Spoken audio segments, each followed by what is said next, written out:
Yeah. Not a solution anyone wants, and yet somehow slow motion car wreck. That is where we're heading. Well, there's always terrorism as a solution, like like domestic terrorism, Bo. Not that we want to go about that road again, from your old days. Is this Skype recording? No, it's not recording. It auto transcripts and saves and shares any and all audio evidence. They already have it then. It almost doesn't even matter if I leave it on or not because the damage is done, I'm afraid. Well, I guess this is as good a time as any. I'm here with Bo Kyer, the art director of the Drabblecast for many a year here. Bo, how are you doing? I am well. Hello, everyone. Yes, Bo, I was just looking through like when we met and how long it's been, but I had to go to our old Yahoo account because that's where we started with our formal businessy stuff to look at our first emails. Yahoo, man, I mean, that's crazy. It was that far back, and I saw the date was 2007, so we've known each other for 24 years. Yeah, it's wild when you really start to put a timeline on it. Yeah. That's way too fucking long to know somebody like in this kind of setting. But I don't know. I guess that's literally longer than I know most people other than my family. Yeah, and most people I don't think would think of podcasting, the medium, as having existed in 2007, let alone people starting to network and form collections of mutual fandom in 2007. So it is wild. It was, yeah. I mean, so Tuesday, October 16th in 2007, you sent this email. It says, "Hello again. It's Bo Kyer, an individual you may recall from my depictions of Telephant, Death Mole, Hippopotapane, and Crab Louie." Because this is when we were doing the season one of the death match, the Super Animal Mega Beast death match, where we would get drunk and make up animals and debate with fury which one would win if given an opportunity to fight. And it turned into 4 fucking seasons of that crap. And it was, but anyway, you were excited. And you were doing this art for us, and your email continues. "I was given the general, hey, what if we did another round nudge?" After my first submission, so I figured I'd follow this in spirit. And you sent us a link to some more, and we were like, "Holy crap!" Yeah. This is when Kendall and Luke were also editors, and I wrote back pretty much immediately, just, "Dude, holy crap, these are sweet, so sweet. I can't even describe it. It's like you just made all my dreams come true. I'm crying right now. We should chat. Do you use AIM? Hit up Norm Sherman if you do." So yeah, this is also in the AIM days. And thus became an illicit communication series that ultimately led me to doing torrid and horrible things. Yeah, no, it's funny because I genuinely came from the community. I think Facebook was the way I reached out because you were just describing these things that to my mind were begging to be turned into art, and I just had to share. So that was my start to all this. Is I came out of the community. I remember Sarah Ely introduced the Drabblecast on not an early for Escape Pod, but early for Drabblecast. I joined it around The Worm Within, which I think is like episode 17. It's forever ago. And I do recommend, if anybody's starting fresh, to go all the way back. Episode 25, because that's a trial by fire and a true Drabblecast experience of just intestinal distress and parasites. And if you listen to that and want more, then you're a true initiate. Oh, the zigzag. Yeah, the zigzag feeling of a worm being pulled out from inside from out. It's just the description of that is something that you'll never forget. Fortunately, I guess. Unfortunately, I don't know. You can see that both ways. It's nuts, though. Yeah, that was a lot. That was a volatile year. A lot of our stories were that kind of story, and they still kind of are. But those early days were, I guess our teen years. We were kind of awkward back then, and we love them, we cherish them. But it's neat that you kind of jumped on board then as the snowball was getting bigger, and gradually we just figured like, hey, I don't know how specifically the idea for having episode cover art, because we were always kind of trying to be an audio magazine, and that was like the opportunity was to showcase some art. Do you remember whenever you kind of started doing the cover art for us? Yeah, I was trying to retroactively figure that out. So I know one of the reasons I was so drawn to the Drabblecast is because you always took care to make the M4A actually have visual chapters, and I just don't think a lot of podcasters even cared to do that. And it was like I was back on a laptop at work looking at it in iTunes and seeing it change, and I just always enjoyed that visual attention to detail. I think, trying to piece it back together, it was around when Hello Said the Stick was introduced, and Josh Tweedy Hugo had his own art on there. And I think in a fit of jealousy, I was just like, well, I could be making art for this. I had the idea to do art for this. And then I proposed the idea of just doing regular covers to you. So it was roughly around episode 136, I think, is the first because I think I debuted it, and it was for the Great Pumpkin. I found that one. It was one of my like all Photoshop kind of joints where it was like a pumpkin mixed with available footage, available imagery of an octopus. Mm. But all the way back to then, and I did the first few, but was immediately reaching out to members of the community to do their own. So it started inauspiciously, or I don't even know. It started at that point. Yeah, that's right. So we were doing cover art a little bit before you. I remember I was kind of slapping together art, and or just grabbing images that were whatever free online, and then I did a call for some help, and I think Josh Tweedy, yeah, some community members stepped in and were doing some, but then it kind of coalesced whenever you kind of, because we knew you had those chops from the Mega Beast stuff, and that was just it was. But we had a whole backlog of like a lot of stories in the back that we never had art for, and then you started the the Reclamation Project, was that called? Yeah, what's funny is in looking this up, I found out, and I'm going to rectify this soon after this episode, but if you look at number 122, The Fall and the Muse of the Street, you can see this like placeholder billboard art I put in there that's just basically like, hey, we want artists. Do you want your art here? Check out bowkire.com/darp to find out more details. And I don't know, I probably did 30 some odd DARP episodes, and like a lot of people contributed some really good ones. So I mean, I always have this like, if people were listening in real time, they missed out on these. I imagine that's not as many people. So they might as well just be the past. But yeah, I always really loved that. That was my personal George Lucasing of our past, that, we had art since the very first episode. Some things I want lost to time, not that. Right. Yeah, so we're going to go through some of these stories here. We've got it divided into two sections with the stories that we thought kind of had notable cover art or things to talk about, and we'll listen to chunks and kind of talk about it that are not by Bo, that were divvied out to community members, volunteers, and then we've got some that Bo did specifically. We'll go through and kind of hear what I'm interested to know, kind of what your process is when you kind of jump into doing art, or what an artist's thinking whenever they're listening to a story and trying to come together with ideas. I've always kind of audio has been my space, not the visual stuff. So I've always been jealous of you guys. I'm nodding vigorously. All right.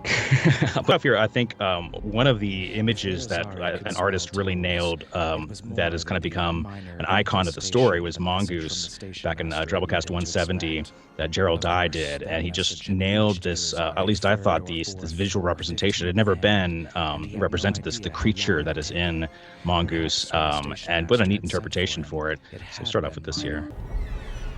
There were a lot of ghillies in Kadath's hallways, and they all stopped to blink at Mongoose. Irizarry felt one of Mongoose's tendrils work itself through two of his earrings. Although she didn't understand staring exactly, her compound eyes made the idea alien to her. She felt the attention, and was made shy by it. Unlike the Boojum ships they serviced, the stations, Providence, Kadath, Leng, Dunwich, and the others, were man-made. Their radial symmetry was predictable, and to find the station master, Irizarry only had to work his way inward from the Manfred von Richthofen's dock to the hub. There he found one of the inevitable safety maps. You are here. In case of decompression, proceed in an orderly manner to the life vaults located here, here, or here, and leaned close to squint at the tiny lettering.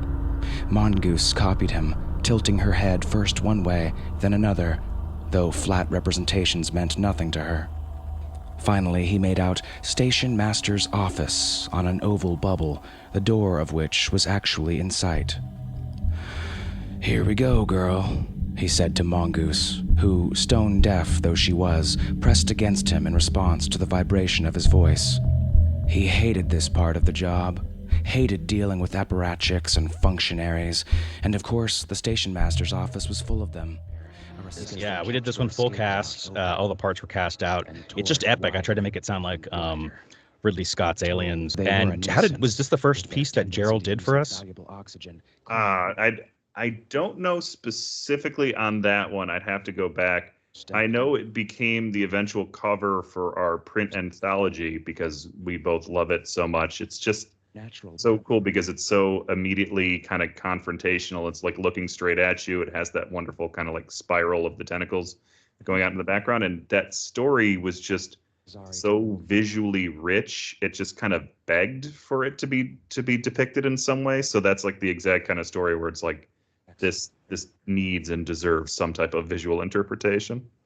Absolutely, yeah. And this had so many other creatures. Like this part here has the old records and the Bandersnatch, because the world of this space opera has got different creatures like from Lewis Carroll and H.P. Lovecraft that are all kind of intertwined. So Mongoose is actually a good guy. It's a good little creature that's kind of, I was thinking when I originally was listening and reading the story as kind of a cat-like little, like a mongoose, it kind of acts like that. So the neat cephalopod edition was so cool to see. It really blew me away. Yeah, because mongoose is kind of like the vaccine to the virus that is the other untamed kind of creatures from the sort of Lewis Carroll meets like dimensional thinning hellscape that is like the bestiary of that. A lot of words in there. But like, yeah, it's cute and friendly in the story. And if you do look at the art, it has a bit of a smile, but it doesn't immediately present as a friendly thing. Yeah, he's it's tapping into the Rudyard Kipling aspect, the mongoose, the Ricky Tikki Tavi kind of thing. He's kind of like, he gets the snakes out, like you're saying, and this space station is infested with toves and things, and he's kind of crawling through there and just routing them out. I would love to see the back end of this creature of mongoose to see if it's like fish-like or what it looks like. What do you think it looks like back there? Well, I drew it myself once for like, I think it was a Drabblecast card game. I don't even remember what it was, but I worked with like a fanning starfish kind of back. Gerald chose to like give it like little clawed hands in the front.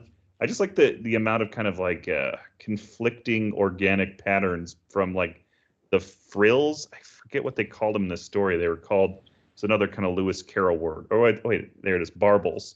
So it's like them flaring in the front, has the layers of tentacles coming out of the back. And then still too has kind of like little clawed feet in the front. And there's just like, I don't know, it's one of the reasons it's so visually rich is there's just so much going on. But I did it as like something of a torpedo coming from the side. And it is because you got that front facing perspective, you'll never actually know what's on the back end of it, but that's kind of the fun of it. Yeah, you never see the back end of a mongoose because it's coming at you from the front usually, probably too. Yeah, I want to call out Gerald. I mean, Gerald has a whole bunch of great covers he's done for us. One of the ones I also really liked was Judgment Past, and that was kind of like this interesting and you are you. So we have many post-apocalyptic stories to pull from, but this was a religious post-apocalypse that was like Jesus came back, he took a bunch of people, and then the narrator's kind of living in a semi-abandoned world. And Gerald drew this really nice cover that like didn't spell anything out for you. Honestly, it's just this kind of hover car bounding over a mountain road. And I always found that one to be like my personal favorite because it has the mountains that are depicted in the story.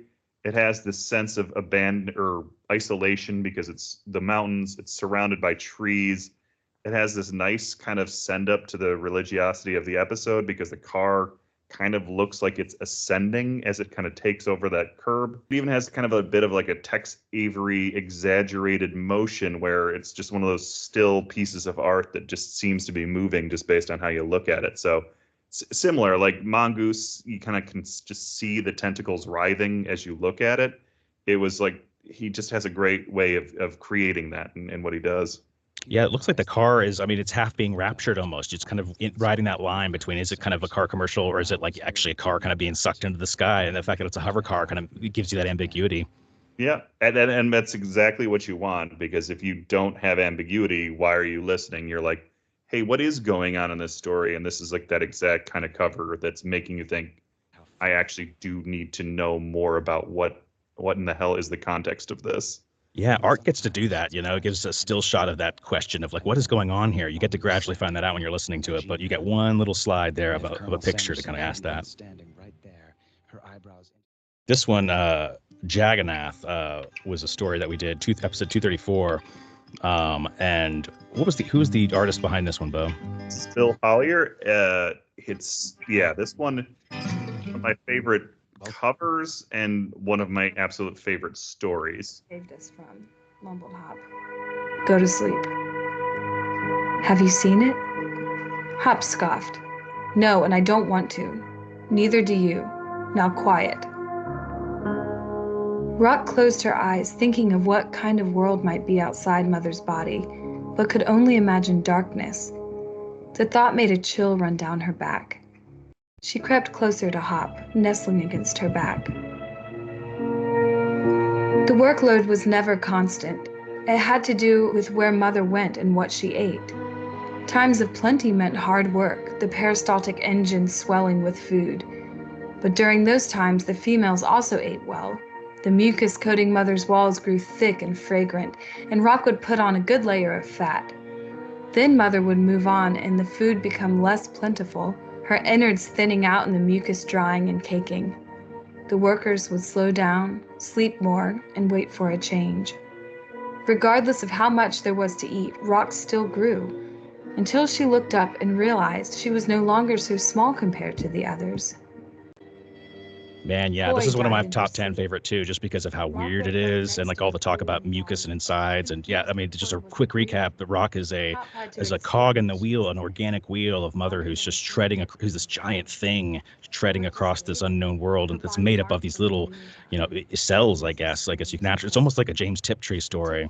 But yeah, Karen Huler is the author, and it's one of her best, I think, too, one of her most popular. And Bill just killed it with a little weird fetal alien thing. Oh man, Yeah. it's neat. It was just the perfect marriage of artist and subject, where it's like Bill is really great at just drawing kind of organic chaos, like kind of I would say like anxiety as depicted by organic shapes. And this was kind of one of those ones where like I honestly wanted to know what somebody thought this story looked like. So when he did it, it was just such a revelation because I pictured it as like ants inside of a whale carcass or a giant like behemoth kind of like thing striding across the landscape. There's just so many different ways to visualize it. It's just fun to have somebody do it, and he has such a great set of vibrant colors he puts into it, and it just gets you that fleshiness that the story implies in so many different ways. It's why you can kind of sense what some of my favorite covers are based on what the art and the banners on the website are, and Jagannath is prominently placed.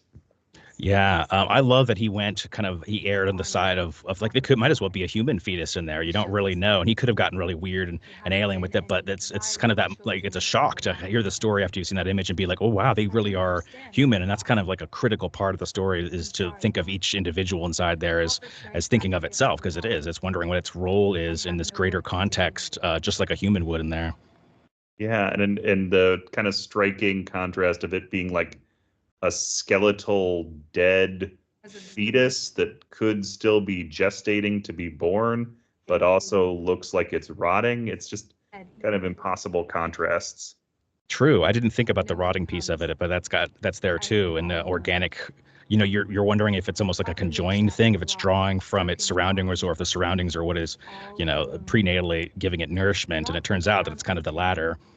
They're supposed to split into their own little things, but Again, like that same thing we're saying with Gerald's, it's just the ambiguity of it makes you go like, what is that's just the reaction you'd want. yeah. Yeah, the big thing with the story too is you're wondering, like, the little fetal things inside, like what the outside of Mother looks like, what it's going through, and you kind of hear little pieces of like this world, but it's you almost get to be a fetus, like kind of wondering what these sounds are and what the conflict is between this other thing out there, and it's slowly revealed. And this is a fun one to go back and listen to again. No, that another one where the production of it too. It's a joy to listen to in audio because it's slowly revealing, and it's like one of those kind of stories where you kind of like want to look around and just goes, anybody hearing inside of my head right now? Because I'm going somewhere weird. Yeah, that was on the seat of my pants, the seat of the placenta, I guess I could say. Let's dump into here with People of Sand and Slag, which we did as episode 261. This was kind of another fun post-apocalypse, I guess you could call it, or dystopian, at the very least, by Pelo Bakagalupi. We can eat anything. This is another one that we did full cast, and it was like 4 or 5 people reading parts in this one. You've probably got more mercury and the in art blood was running neat. I'd through love to your see blood that. than any pre-weevil Yeah. animal ever could have had. That's bad. Used to be poison. Weird, I think I might have broken it when I put it in the cage. Jack said. I don't think it's healing. The dog did look kind of beat up. It just lay there, its sides going up and down like a bellows. Its eyes were half open, but didn't seem to be focused on any of us. When Jack made a sudden movement, it twitched for a second, but it didn't get up. It didn't even growl. Jack said, I never thought an animal could be so fragile. You're fragile too. That's no big surprise. Yeah, but I only broke a couple of bones on it, and now look at it. It just lies there in pants. Lisa frowned thoughtfully. It doesn't heal. She climbed awkwardly to her feet and went to peer So yeah, into the general cage. premise of this one, I remember, these are like souped up human bionic cyborg kind of things that can regenerate, and this is like a slag-filled, recently orbitally bombed world, and there's a dog that they find. So it's kind of this discussion, or gradually that unfolds of like what it means to be alive, and like we're losing our humanness as we become these soldiers, these people of sand and slag, so to speak. For it to begin clotting. Yeah, I love this one because it was heady in a sort of like, it reminds me of like a Gears of War kind of Helldivers 2 like video gamey world where you wouldn't expect something kind of poignant being strung out of something that's kind of like, juvenile and video game actiony, but that's exactly where it was. And John DeBurge did the cover for this. He was another one that had multiple excellent covers, and this was another one where when just seeing it, I was just excited to open the JPEG. Like, he kind of depicted sort of like a Marcus Phoenix style large ultra buff man covered in all of the killing accoutrement that he has, holding like a little pathetic dog that sort of looks like a piece of stringy bacon in front of him.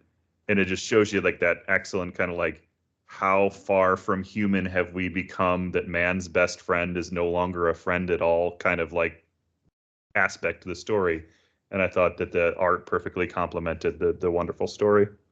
Yeah, just he obviously kind of looked at the composition as like weak versus strong, which is how I think it's probably intended in the story, the impact that the dog is having, because it's not just man's best friend, but it's like this, it's like not, it's just a little slice of what it used to be, it's almost barely alive, and that kind of triggers it, that weakness based on these people standing around it that are just so much more massive, with minds that are just so in bigger places, more destructive places. It's a kind of a wake up call for them. Yeah, and just John has such a great way of just adding in details of like the character has kind of like a Cable-esque 90s Liefeld arm that has something of like a laser undertone to it, and the kind of jagged shredder spikes coming out of the arm. It just kind of evokes like a whole bunch of sort of masculine stereotype imagery, but just always so lovingly rendered. I don't know. It's one of my favorites for a reason. The blue hair too, that's obviously a thing dudes are going to be into in the future, is buzz tops and shockingly blue dyed hair. Maybe that's natural hair. I don't know. Maybe. Who knows? Genetic tinkering goes a lot of places. Yeah, this is a really hyper kind of realistic image. It looks like it's a still shot from a graphic novel or something like that. Yeah, it's another one where you're like, I want more of this. This is not a short story. Please order this to series.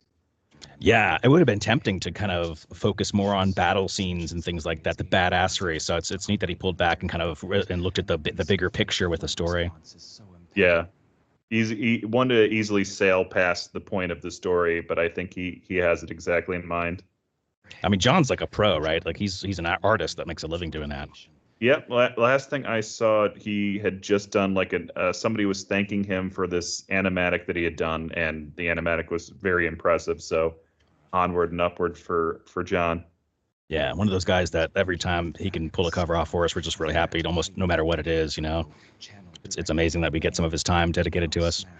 Yeah, and it should be said, like, we do pay a small commission at this point in time, but it's nowhere near kind of like market rates. So the artists that contributed to the Drabblecast are listeners, fans, and people that are volunteering their time, and it's really like crazy the skill levels that have visited their work upon us. Yeah, there's just so many slices of other human beings involved in the podcast. It's I could never do it by myself. All these little things make it so much more fun to do and have greater impact. Drabblecast 338 was the crevasse, very Lovecraftian. Let me pull this up real quick. Warning. Darkness at boulders into the wall. The artist of this one was Jay Holloway. He froze there, probing the darkness. Then, when nothing came, had he imagined it? He must have imagined it. Garner aimed the flashlight into the gloom. His breath caught in his throat. He shoved himself erect in amazement, the rope pulling at his feet. Vast! The place was vast. Walls of naked stone, climbing in cathedral arcs to the undersurface of the polar plain, and a floor worn smooth as glass over long ages, stretching out before him until it dropped away into an abyss of darkness. Struck dumb with terror, or was it wonder? Garner stumbled forward, the rope unspooling behind him until he drew up at the precipice, pointed the light into the shadows before him, and saw what it was that he had discovered. A stairwell cut seamlessly into the stone itself. Never a good sign. Never what you want to see in a crevasse. You always want to just that bleak darkness is comforting whenever you see something like a stairwell all of a sudden going farther down. How could that be here? Yeah, I think Jay nailed the art on this one because it's stark. It's like Jay depicted the explorer and depicted like a small amount of the actual kind of what you would think is the composition, but that's the story. The story is about darkness, the unseen, about being in a space like that. And so the fact that so little is actually drawn in what could have otherwise been the canvas is exactly understanding the point of the story. So it's just another one of the artists nailing it. And honestly, kind of looks like less being dropped into an ice tunnel, almost like being dropped into water, the way that the kind of lit areas of the piece are. And I don't know, it's so evocative that way. I hadn't seen it that way. To me, it kind of looked like smoke, kind of, like a match kind of going off. But it's more of like being dry. I mean, he kind of went literal with the crevasse. He's like, that's the way to, just going to go with the title of the story. Obviously, the author was like-minded in that. It really is what the story's about, is being wedged in darkness and feeling like one little lifeline of light that goes up. We were going through a real dog trauma period in the 330s. It's true. Yeah. You're actually all right. I don't know what it was, but we had multiple dog stories that were just like hard-hitting dog fiction. And I always liked the style that Jay had here, where it's just painterly, where brush strokes matter. And I don't know, I always personally have started from pencil strokes. So somebody that I'm assuming on their process just kind of started from highlights and color first, versus picking out the form and carefully lining everything out. Just has like an immediate impression. I also will say, these covers are often seen at 250 by 250 or 400 by 400, like these absolutely minuscule sizes. So these places where like a story works at that small of a resolution are also kind of a small wonder. Mm-hmm. This is a great one to see bigger, blown up. You get to see like the details of like the staircase and kind of how dimly lit that is, and the more details. So when you said the brush strokes, is this how did he make? Was this a computer, or was this? Can you tell kind of like what medium he used? Totally guessing on my part, but based on the amount of texture I'm kind of seeing, I'm assuming it's a digital paint. Okay. But yeah, like that, and this is an older piece, so. Harder then, easier now, but like the brush strokes mimicking through like digital means traditional work, which has a neat way, and the color selection too really helped that out with the deep blues and then the reds of the staircase, creating that kind of foreboding aspect to the steps forward of the character. I mean, it just all works. I also really like the small detail of the character depicted as shining a flashlight into the void, and the actual light source of the flashlight isn't hitting anything. It's like doing nothing. Goddamn mind. Look for yourself. Shows you something of the spookiness ahead. The darkness, just the art question for you here, Bo. The darkness, is that a selected kind of dark? Like, do you have to do anything specific when you're making black happen in a painting like this, or is it like just black, or is there a specific type of shade that you've got to go for?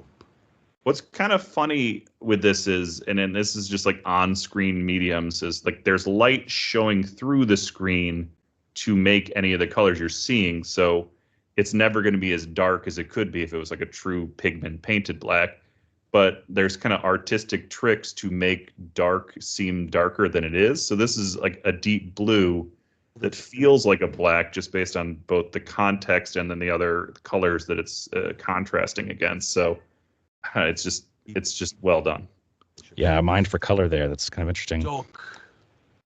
There are at least 15 dogs now, though she's sure more hide in the bushes, doze or prowl for food. I remember, a voice says hesitantly. Remember is a frame. They did not remember before the word, only lived in a series of nows, longer or shorter in duration. Memory now breeds resentment, or so we fear. I had a home, food, a warm place, something I chewed, a blanket, a woman and a man, and she gave me all these things. She patted me. Voices in assent, pats remembered. But she wasn't always nice.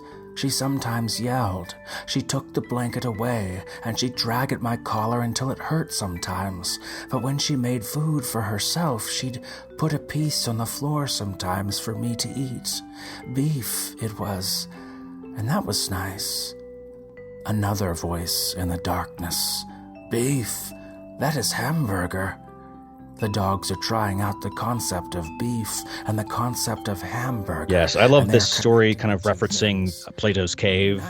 These dogs are kind of wondering, along with her, what the future is, looking at themselves as they kind of emerge and look at their shadows. Who is dog? Who is man? The dogs in this world speak. And so that's the big conundrum, the big change that happens is we can suddenly hear and understand dogs. And so like it's what happens then. And we got two great pieces of cover art from our artist here. Yeah, that was the fun thing. So Joe Bosch, originally we were going to run this as a two-parter, so I asked for two separate covers and ended up being one part. And so if you head on the website, you can see both. But it also had a really nice kind of natural break in the story that set itself up for two parts. Just something of a joy to have too.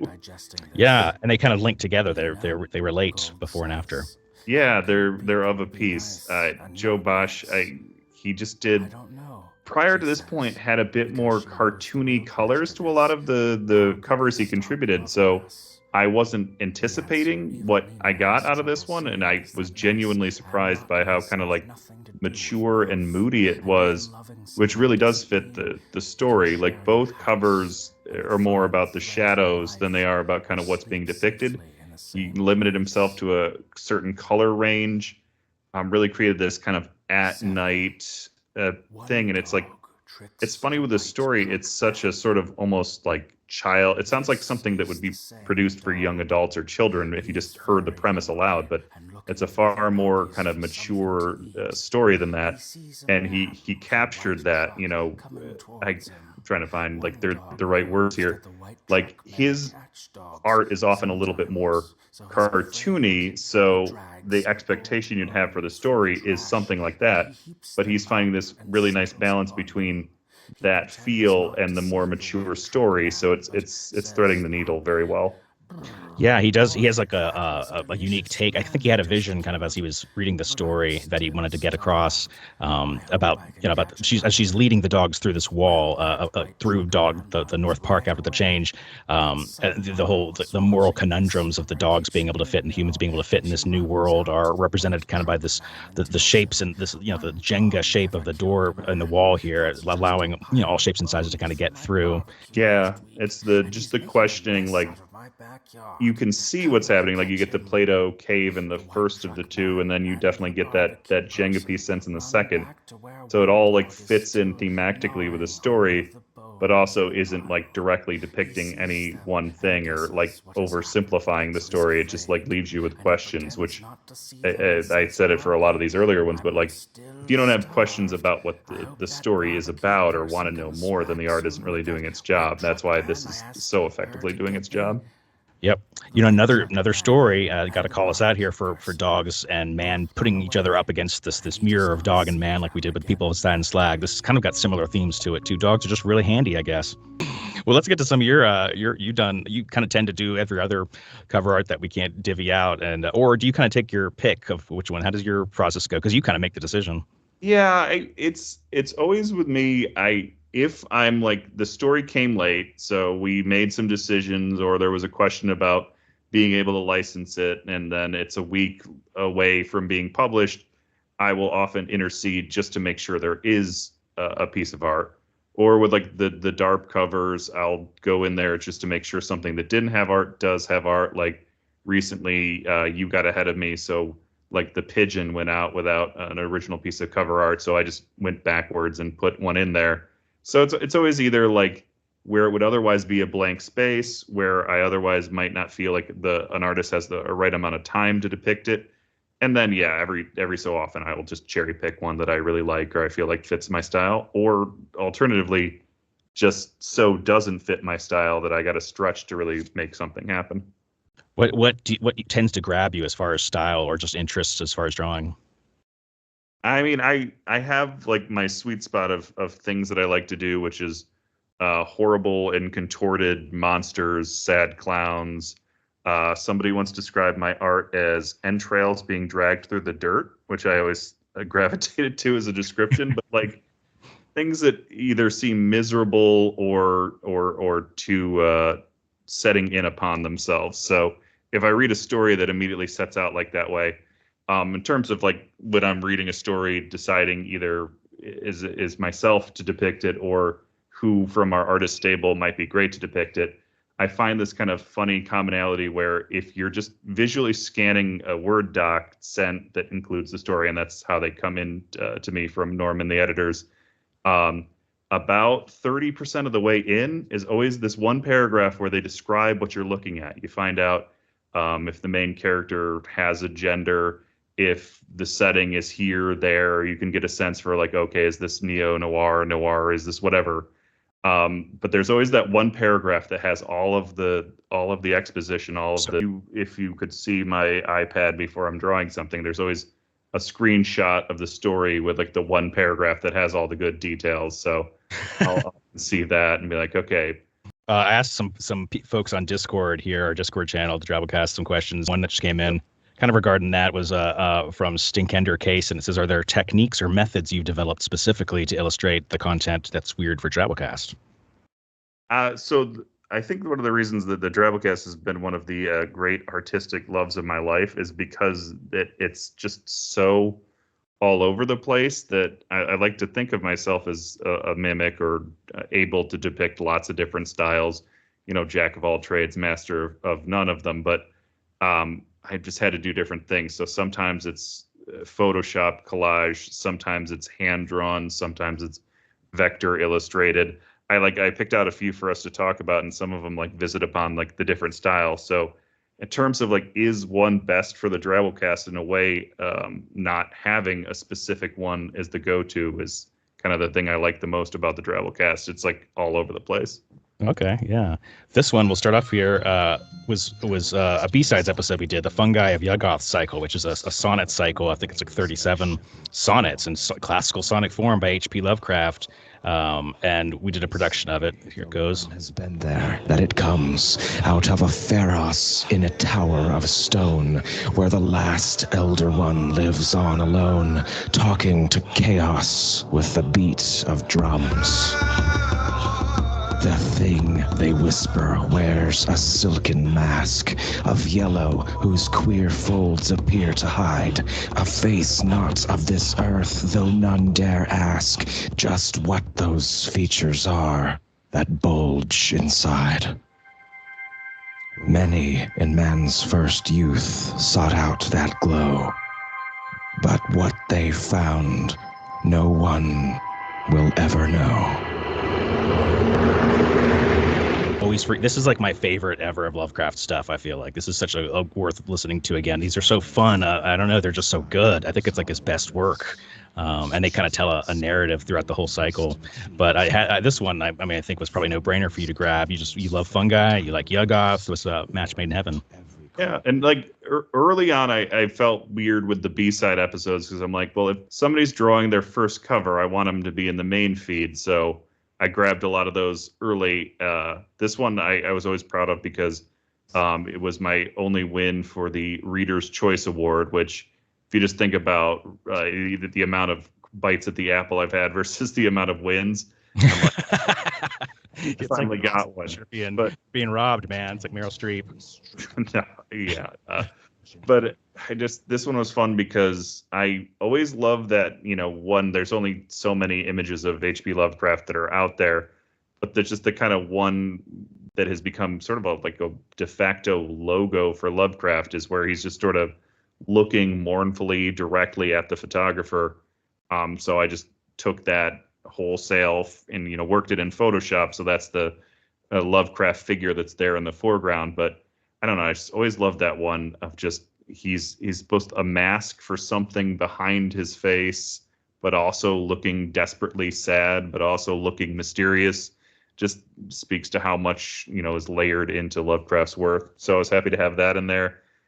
Just in the particular piece, a lot of it's stuff I just drew with pencil, stuff I lifted from the internet wholesale and worked in through a digital cloth. I was really trying to limit my colors, so it's just black and red, depending, kind of like a Bruce Timm style, way back in the day. Just you have to limit yourself to those kind of immediately and most impactful set of colors. And then there's just all sorts of little things in there, like I hand drew the ghasts that are in the background, found images for the tree, the noose, the well. I mean, there's just so many different images that are in the story, the sonnets, that like you had to limit yourself. I couldn't be going too maximalist. I was saying like the best covers fit so well into 250 by 250, and I couldn't limit myself to more than like 10 different things in there. But I don't know. It's just the way that there's a noose in the sonnets. Is there? Yes, I guess. I'm just trying to remember because I was just now noticed that. And I was like, is that a call to Lovecraft's racism or something? It's got to be in the sonnet somewhere. And then I'm like, where in the sonnet is it? I don't know. Maybe just, you just wanted to get a noose out of your system there. Unrelated, I'm sure. Somebody dead? Well, actually, as I'm looking at it, the noose is too big for the Lovecraft character's head to even fit in. So he's just so low to the ground. He's so tall. It'd be like it'd just be so ineffective. This is a measure of hanging yourself. I thought, isn't it the well is haunted by? Oh, that's right. Yeah, there's a well. Yeah, right. Yeah. Somebody suicided themselves, so far as I remember. Unless I'm just being truly colorful, I think that the noose comes from somewhere. I think it comes from somewhere. I thought those were night gaunts back there too, but they're with gas. Oh, yes, well, either or. My God, now I'm revealing my lack of knowledge of the bestiary. We got another here from you that you did. This was an early one, Sleep Age, man, episode 52. This was like the early days of Drabblecast. Pull this up. I can't decide whether I should be proud or ashamed at the impact my invention has had on the world. Perhaps more importantly, I can't decide if I want to reveal my second invention. Yeah. It's far too cold today to go outside. Yeah, this was but like God, this is only like a 10-minute long episode. That's crazy we doing this short. But such a cool concept. It's like this, you can farm out your energy of sleeping all day and work as a professional sleeper. I didn't know you were doing art this early at 52. Well, so this is a DARP one. So this didn't have a cover, and then I was picking and choosing after the fact. And I always loved this story because I feel like being as painfully existential as I am, like, you just think about the amount of hours and what you choose to spend your life on and how much you're going to regret every last thing on your deathbed. And if you just picked out your pie chart, it's like, how much time have I spent as a working class individual doing something at the behest of somebody else that I don't like, that I don't care about, that I never think of twice, given any amount of distance. And that's why the Sleep Age thing was just such a fun and apt way to describe it. It's like, yeah, you're just giving away your life in bits and pieces for money. I gave away 8 hours a day every day, if 8 hours. Right.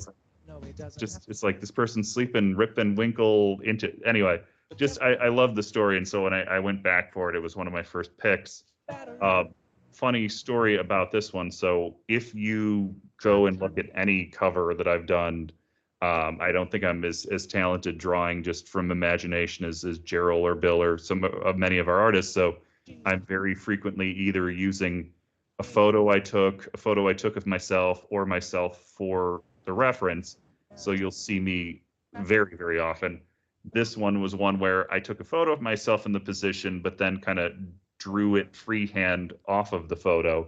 And I thought it had the nice blend of not being too close to the real thing, but, you know, owing enough to it. Anyway, so it's me lying there with beard and hair in the canister with all the sleep aid things applied. My mother, after the fact, saw the image, so without communicating to her, and she said it made her cry because so much like me in a casket. It really does, man. You made your mom cry. That's just, oh. I guess I made your mom cry in a sense too. And the author did. There's a lot of people responsible for your mom's tears. That really looks like you. Were you rocking that beard at that point? I mean, I was able to use artistic license to beard myself up, but yeah, it looks pretty close to. I have to dig it up. I might have actually been clean shaven, but I don't remember. Well, when you die, I think your hair keeps growing, so that's like part of it too, probably in the overall context. Man, it's crazy that they would have to, like, in this technology, they hook these things up to your cheeks. Like, what could they possibly be getting or implanting, like, in a cheek suction? Just keeping him rosier. I don't know. I think so. Yeah. And you also look really sad in this one. Like these stories that can make you sad, you know, like the metaphor being that a lot of us do this when we're awake, you know, in jobs and stuff that we kind of hate. You're farming away part of your life for other people essentially, and you're more or less asleep.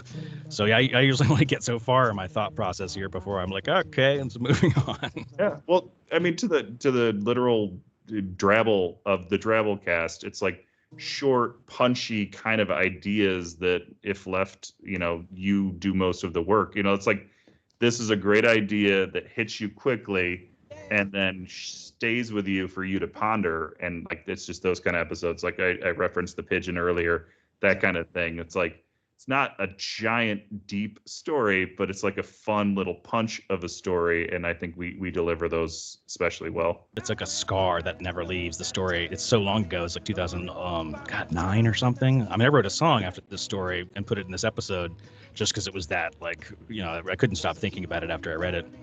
Yeah. Speaking of go back a beat, like using myself in art, I just was like going back to trying to pick out the episodes that we'd be talking about. And if you look at number 425, you can see me again. I used a different style where I was using a vector illustration, just kind of pretty much directly tracing from the photo. But this one is both me and my wife, Annie, and it's depicting a man looking at a dead body. So just in case my life ever takes in a true crime kind of turn, I would say, lawyers and cops, please look to episode 425 for the initial signs. So that's your wife dead that you drew there. Yes. Okay. Does she know this? I turned her head the other direction and I picked How did your mom feel about this one, Bo? Since it was like literally her. Yes, but I mean, she's happily alive in numerous other covers, so you don't have to worry about that. Cover. In the story, the bodies are metaphysical. They're not actually really dead, but I was happy with like the angles and the colors of that one, so that's all that matters in the wash. Yeah, the angles really were. I mean, her head is just the opposite direction than a head should normally be. Look, this was episode 363, The Totals, another episode that Bo did the cover art for that we did full cast. Books with sketches that didn't even come close to capturing what I really look like. You know what the mugger did when I came in through the crack in the wall? Took out his bloody iPhone, he did, to get a picture of me for his Facebook friends. I was gobsmacked. Of course, I ate his brains anyway, but it wasn't exactly the most filling meal I have had. Pierce commiserates. It's like you can't take 2 steps anymore without tripping over an asshole. The door opens again, admitting more patrons. One is a transparent, man-sized pillar of smoke, churning like an oncoming storm. The other is a creature made out of shiny black tar, who appears to have made a hobby of rolling about in broken glass. More follow. There are beings with flesh that flows like filthy water. Beings who appear to be 2 mismatched halves sewn together by untalented craftsmen. Beings who reek of ruptured bowel. and beings who could almost be men, but for the obsidian jewels that shine from the places where men would have eyes. They laugh and say hello to one another, and swap tales of children they snatched into the empty dark spaces beneath beds, of the unlucky wanderers they found. You had so many monsters to pick from in this one, dude. Yeah, so this one, it begs to be drawn. There's no way of listening to that if you have an artistic bone in your body and not wanting to just do something from it. So like, I was so excited with this one. And actually, this is one I drew twice. I don't know what the M4A has in it. I think it's the older cover, but I originally, because Clutch, I think, is the main character. He's so unique and Hulk-like and disfigured and strange that I'm like, okay, I have to draw him. And I did him completely freehand.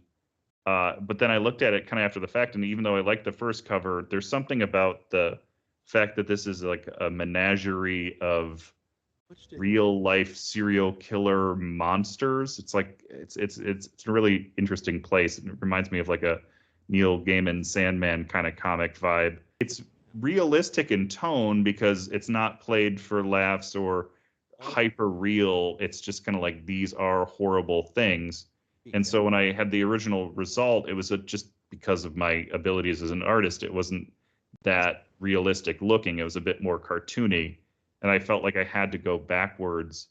Well, actually, and cartoony fits. It just absolutely didn't fit here.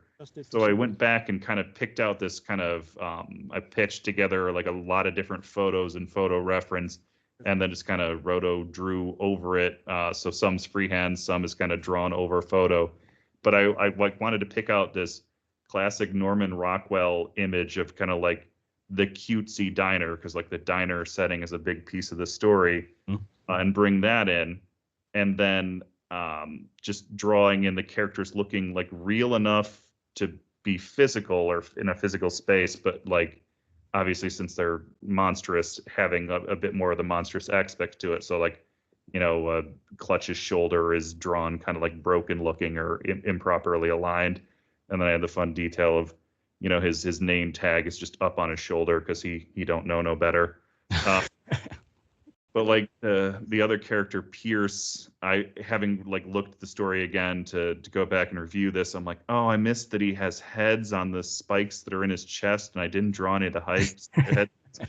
Pissed at myself. Well, maybe come in and out like xenomorphs do with the little head inside. You know, they might be retractable. Like old Freddy from the early Nightmares, where he had like if he pulled open his coat, he had like the faces perforating out of his plastic chest. I don't know if you can remember that mental image. That's like, yeah, that's definitely a throwback.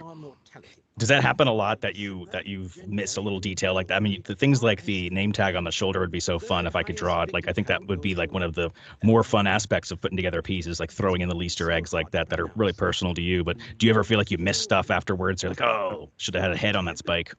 Oh yeah, like all the time. Because like you pick out that one paragraph where it's like, okay, all the good stuff is here. And then you go out of your way to draw it, and then you're like, oh my God, the character was this the entire time. It's like I got their profession wrong. I got the setting wrong. This takes place in the future, and I chose to pick out some like 30s cover art to when do you know, this kind of ties in with questions I've asked writers before, but when do you kind of know when you're done with something? When is it done to you? You could keep drawing, you know, little things here and there. Is there a deadline that kind of does it for you usually, or is it more Bo that's in control of when something's done?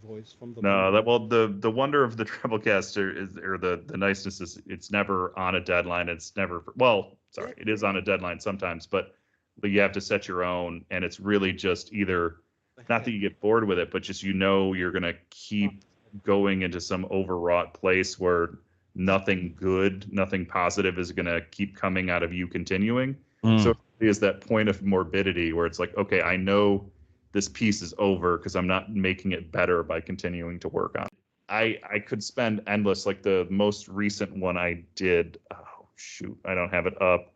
I think it's the most recent episode to whenever this is recording, He Who Ruined Everything. I could have just kept going on that absolutely forever. And there was just a point where I'm like, okay, I did the background I needed to.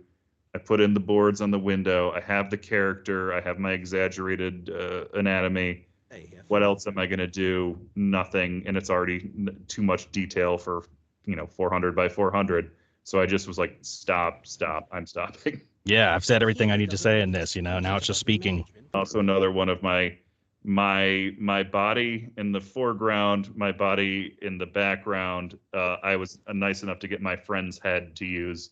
So it's a Frankenstein of parts. Oh, okay. So you had to, so when you were mentioning before how you like the shapes and the modeling, that's kind of that's a regular thing in your process is models. Okay. So AI probably comes in handy for that. No, well, yeah. No, my poor murdered wife constantly having to take all these photographs of me. So I'm like, no, I need to be touching my glasses and I need to be moving my leg here because this, and I'm always using terms where she's like, I don't know what you mean. I don't know what you mean. Because in my mind, the perspective absolutely matters. And I'm like, move the camera here. And yeah, it's so tedious in our world. But there's like that baldness doesn't exist on me. And I had to draw out my beard and I had to draw on this and that other thing. So it's always like a merger of from life photography traced over using an iPad mixed with original, like just hand drawn kind of stuff. I don't know. I like to employ a lot of different methods. Right. The times that you had to draw me, you always ask for like a picture of sorts, and then you kind of manipulate that to make me look like I got a bigger package or something like that, per your contract. Well, you're like, I always send in the first draft, and you're like, bigger, and then it's almost there, colder. Yeah. Wonderful. Well, Bo, it's been great talking to you. Yeah. I hope some folks learned about art and get their iPads and tablets, and then you can hit us up, join the Drabblecast Discord, and chat about what we talked about here today. And Bo, he'll probably be on there and answer some questions for you if we can twist his arm. Okay, yeah, at me. Artists always welcome to join the rotation. Artists that are hearing this that were in the rotation that just haven't heard from me in a while. If you're hearing this and you're interested, please Bo at Drabblecast, and I will respond. There you go, Bo at Drabblecast, and he will respond. So we'd love to have more artists, more great visuals to extend the podcast. Cool. Well, thanks for talking to us, man. Yep. Thank you. I just woke up to say, happy anniversary, baby. Still remember the day when you ran off to the church with me, baby. Your mama told you, honey, don't you marry that man. He doesn't have a job, no, he doesn't have a plan. I said, baby, don't you worry, gonna make it somehow. So tell me what your mom and daddy think of me now. I'm a human battery in a sleep-age economy, trying to feed my family and put my kids through school. The sleep bank hired me to harvest my energy, and that was alright with me, but I'm beginning to see the truth. I'm so tired of sleeping. How's that for irony? What's the point in even dreaming if all I'll ever be is a human battery? A human battery.